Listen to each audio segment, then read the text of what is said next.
Olá, amigos de negócio, Delbrando aqui do canal Olhar Negócios. Você já se perguntou como é que funciona a economia de nossa nação, a economia brasileira? Algumas coisas você tem que começar a entender sobre como se movimenta a economia brasileira, sobre PIB, taxa Selic, Bacen, Banco Central, para que você possa entrar no mundo dos negócios, investimentos e empreendedorismo. É extremamente importante você procurar entender sobre isso. A princípio de tudo, o Bacen ele controla a taxa de juros, que é a taxa Selic, que regula basicamente a quantidade de crédito que é fornecido às pessoas, né? As pessoas que muitas vezes não têm dinheiro para poder comprar produtos ou serviços e elas pegam crédito com bancos, né?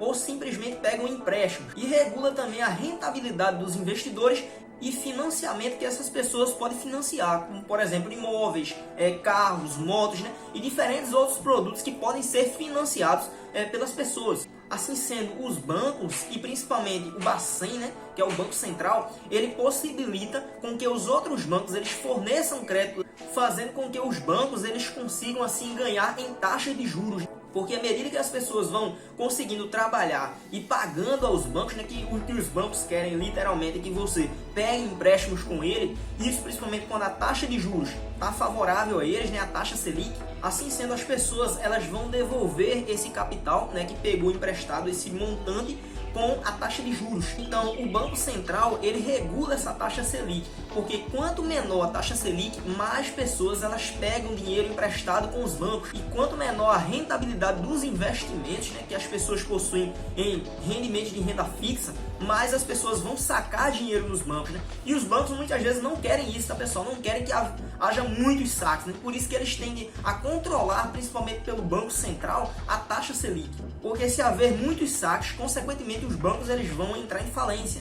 Então tudo isso tem a ver com a lei da oferta e da procura. Então quanto mais há gastos, né, das pessoas, maior vai haver o quê? A demanda pelos produtos. Então consequentemente quando tem a maior demanda pelos produtos, né, com a grande quantidade de dinheiro que se tem no mercado, e não havendo a mesma quantidade, na mesma proporção dos produtos produzidos, né, bens e serviços, então o preço dos produtos eles tendem a aumentar também. Isso está de acordo com a lei da oferta e da procura, que é um gráfico matemático inquestionável. Com isso gera basicamente a inflação, que é medido basicamente pela taxa IPCA. Outro fator que tem que ser entendido é que quanto maior a taxa Selic, então vai se tornar mais favorável para que as pessoas elas coloquem seu patrimônio em rentabilidades que muitas vezes são melhores que a rentabilidade da poupança. Então as pessoas vão passar a poupar mais, a economizar mais dinheiro, e se torna muito mais atrativo as pessoas colocarem em opções de investimentos de renda fixa. Isso faz com que muitos produtos eles sobrem nas prateleiras, porque vai acontecer uma deflação, porque tem menos procura pelos produtos, e isso vai fazer com que o preço dos produtos baixe de tal maneira que vai acontecer uma grande quantidade de produtos que não conseguem ser vendidos e até passando do prazo de validade. Então por isso que o Banco Central, o Bacen, ele entra nesse quesito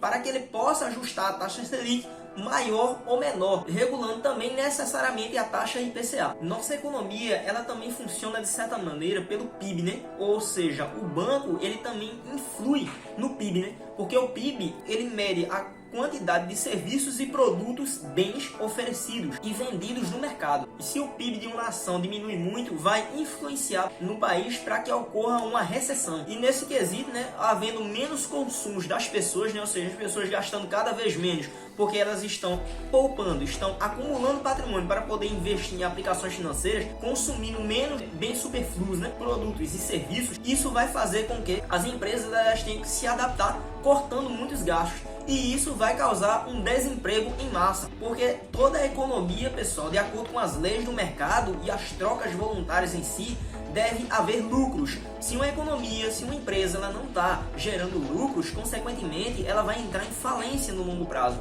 Então tem que haver lucros, porque os lucros são essenciais para pagar funcionários e colaboradores dentro de uma empresa, dentro de uma instituição pública ou privada. Quanto menos lucros que uma empresa possa possuir, isso vai diminuir também a arrecadação do estabelecimento. E o Estado, com menos dinheiro arrecadado, ele vai aumentar os impostos, E esses impostos vão ser aumentados basicamente aos consumidores na conta de luz, conta de água e até mesmo no preço dos produtos, pela diminuição de gastos das empresas privadas e também pela falta de arrecadação do Estado, é tudo repassado para os consumidores. Dessa maneira, o Estado, ele percebendo que há uma recessão eminente, né, em todo o país, em toda a nação, ele vai agir imprimindo mais dinheiro, né, causando uma inflação logo de imediato, que essa inflação vai influenciar no preço dos produtos logo depois de alguns meses, devido a auxílios que são dados às pessoas, garantindo assim um emprego superficial por um determinado período. De acordo com os maiores investidores dos Estados Unidos, pessoal, Ray Dalio,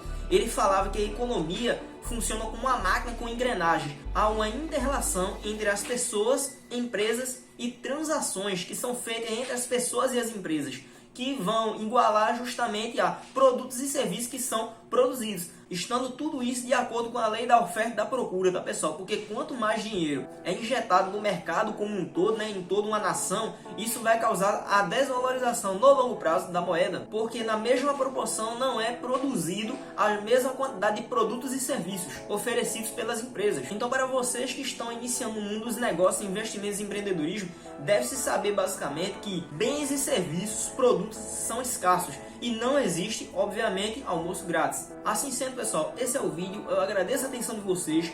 Curtam o vídeo, tá, pessoal? Compartilhem o vídeo para as pessoas que mais precisam. Se inscrevam no canal e ativem o sininho das notificações para receber novos vídeos. Então, lembre-se sempre, tenham uma mente vencedora. Até a próxima!